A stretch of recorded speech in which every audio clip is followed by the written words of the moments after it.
President Nelson Mandela's former executive PA and spokesperson, Zelda la Grange, joined us to give us a bit of a talk about her experience with Desmond Tutu and his legacy. Thank you very much for your time here on All Angles. Now, of course, you were the PA of quite a big deal around the world, but also he was very close to Nelson Mandela as well. Tell me about your first experience with these two giants.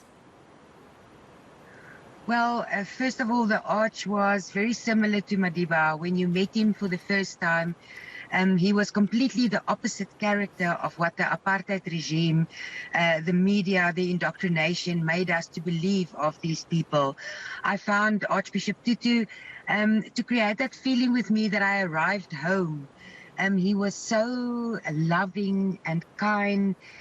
There was this generosity around him that he was willing to share with anyone. So, you know, over the years, of course, then you get to know him, and you also get to know his sharp sense of humor. And both him and Mandela, of course, probably the two people that I knew with the best sense of humor. And, you know, the Archbishop took great part in the banter that was between him and Mandela. Earlier on, my colleague Tulasiza Simalani actually spoke to a person who was a PA to the Arch, and you were a PA to Nelson Mandela. These are people that, of course, you would get a lot of media inquiries from across the world to speak to, and you had to handle their diaries. Yes, it's a difficult task. You know, there's a lot of pressure around people, and unless the principals, like the Arch also did in the last few years, unless the principal take the decision that he's going to step back, it is almost impossible to deal with the pressure, the worldwide pressure on them. The Arch, I think, made successfully over the last couple of years. As you know, he moved to Onrus River in just outside Hermanus. We became almost neighbors, and he enjoyed a quiet life and a more peaceful life there until the house, of course, burned down. I think it's earlier this year from the explosion of a gas bottle. Tell me a little bit about, you know, his fatherly character. A lot of people have been describing how, you know, how peaceful he was, how loving he was as well. And I'm sure he took you as well as one of his own children. Yes, he did. And I think, first of all, one must thank the Tutu family that they are always willing to share him.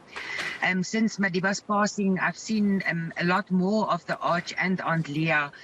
They welcomed me into their home, and it's, you know, they filled, to some extent, they filled that gap and that absence. I think he was very aware of it, that I missed Madiba a lot, and the Arch was very, very happy to always have time and to have tea with me and just talk about what's happening in South Africa and across the world. You know, he was really a caring person, and he was always willing to pray for you or to bring about an understanding of something that you had trouble digesting. How did he feel about what's happening in South Africa? Well, I think you have to actually just listen to the speeches of people like Mrs. Graça Machel, Mandela, and Alan Busak last night.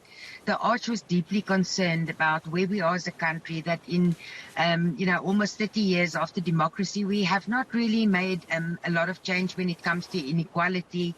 You know, there's still people living in such poverty, and we need to take responsibility as South Africans to help this process forward. And I think also the passing of the Arch, you know, it is an opportune time, and it also being a new year tomorrow as we lay him to rest.